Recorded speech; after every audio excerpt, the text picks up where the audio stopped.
Ho avuto, per vari motivi, eravamo pochi e quindi le risorse umane si potevano contare sulle dita, l'occasione di conoscere i ragazzi di Mira e mi sono sentita così invitare.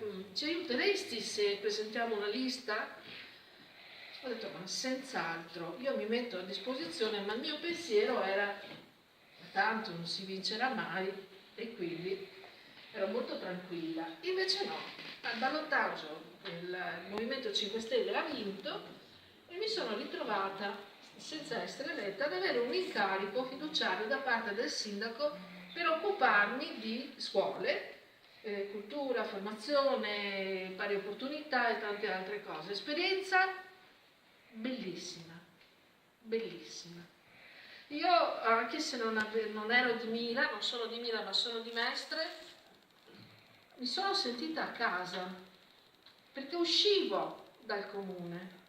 E come mi aveva insegnato mia mamma, le porte devono essere sempre aperte e le persone devono riuscire a contattarti, a parlarti, a guardarti negli occhi e a dirti che cosa puoi fare per loro.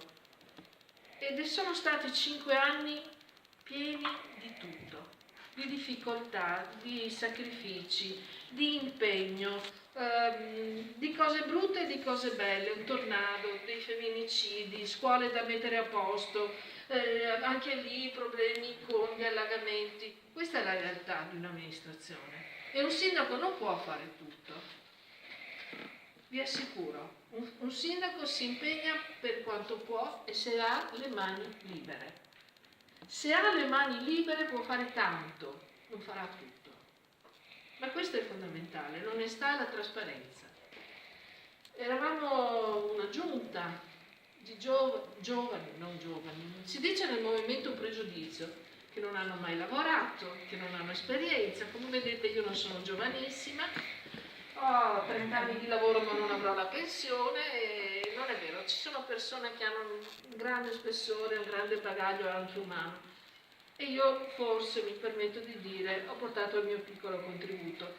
E 5 anni di lavoro intenso, grandissimo. Ecco perché quando Cristina mi ha detto vieni a raccontare quello che hai fatto e poi tutto il resto, ho detto assolutamente sì. Io mi permetto di dire a Cristina, che stimo ma anche mi onora della sua amicizia, un grazie infinito, perché grazie tu hai resistito e questa è la cosa più difficile.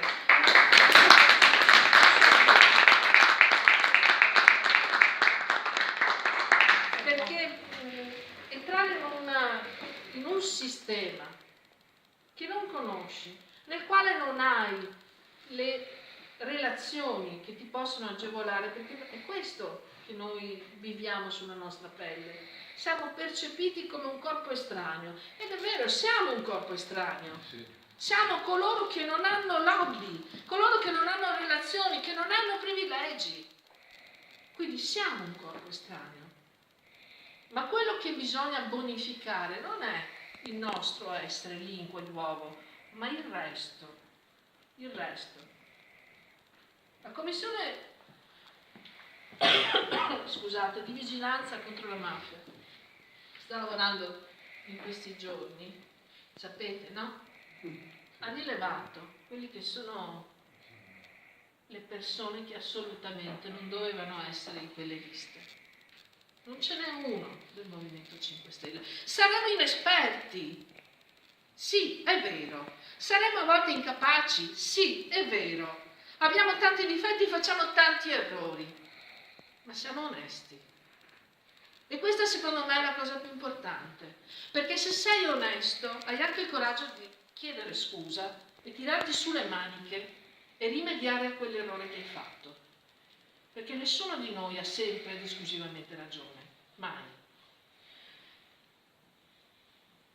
Lavorare per 5 anni in un comune mi ha permesso di capire quanto una norma, un pezzo di carta, delle parole scritte cambiano la vita di una persona.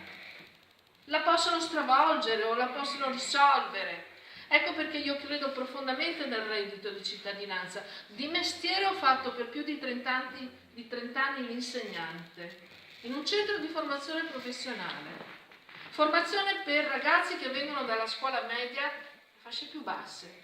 Non me ne vergogno, per me era un orgoglio. Sono un orgoglio. Quelli che non potevano o forse non avevano la capacità di fare i percorsi liceali, ma che hanno imparato un mestiere e lo fanno con dignità, perché ogni mestiere è degno di rispetto. Formazione per gli adulti. Vi assicuro che quando entravano quelle persone che si erano iscritte ai corsi e salivano le scale titubanti, uomini e donne di 30, 40, 50 anni, 60 anni, che tornavano a mettersi in gioco perché avevano perso il lavoro, la loro emozione, il loro rispetto, anche la paura, la timidezza di entrare in un'aula e accendere un computer, uno strumento che non conoscevano e non sapevano usare, a me faceva venire veramente un nodo in gola. Perché chi ha perso il lavoro e vuole imparare qualcosa si tira sulle maniche e cerca le possibilità. Ma se lo Stato non gliele dà, vi assicuro che è molto difficile a trovare delle soluzioni. Perché? Perché un corso di base di informatica, 400 ore di formazione che ti rilascia una qualifica, costano dai 1.000 ai 1.500 euro, come minimo. Anche in Veneto. E qual è quella persona disoccupata che può disporre di una cifra del genere? Ecco perché il reddito di cittadinanza è la misura che viene poco raccontata, ma che è quella la leva fondamentale. Riportare un popolo ad imparare, come una delle più importanti direttive della Comunità Europea, che dice la formazione permanente per tutti. Bene, quell'azione è lì dentro, in quel patto, ed è fondamentale che la attuiamo, perché c'è sempre da imparare e chi ha perso il lavoro e si deve rimettere in gioco deve acquisire gli strumenti, ma se non ne ha le possibilità, cosa fa?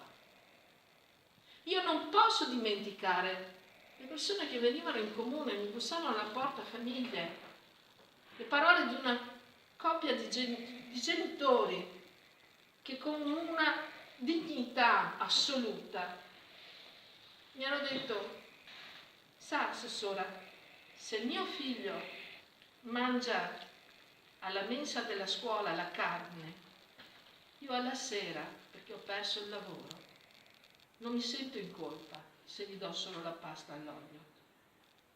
Allora, questi ricordi per me sono la forza e la spinta per andare avanti, perché non sono ricordi, sono nomi e cognomi, sono persone, visi, esperienze vere, dignità che io voglio rispettare nel fare quello che faccio con grande umiltà, vi assicuro con grande umiltà. E quindi il lavoro che si può fare in un comune è fondamentale, perché da questa rete di informazioni, di scambio continuo che noi riusciamo a costruire, ad avere una visione diversa, altrimenti potremmo solo consolidare i privilegi, lasciare tutto com'è. Ma allora cosa cambierebbe in questo paese? E invece io sono convinta che abbiamo un paese splendido. Sono convinta che ognuno di noi deve fare la propria parte, esattamente come è scritto nella Costituzione, e che le persone fanno realmente la differenza.